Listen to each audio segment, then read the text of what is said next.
Finally সেই দিনটা চলে আসলো যার জন্য আমরা সবাই এতদিন ধরে ওয়েট করছিলাম। হ্যাঁ, আজকে হলো বিয়ের সেই দিনটা, আজকে হলো আমার বোনের বিয়ে।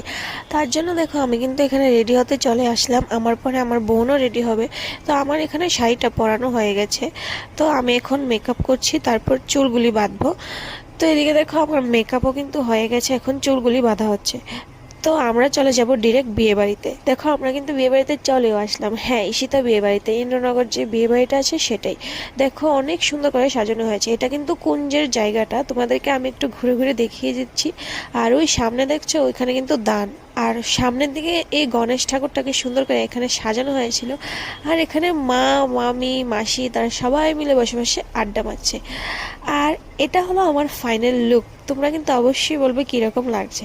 তারপর স্টার্টারে না পাকোড়া আর কফির একটা স্টল ছিল, তো কফি আমি খেলাম না, আমি এখান থেকে পাকোড়া নিয়ে নিলাম।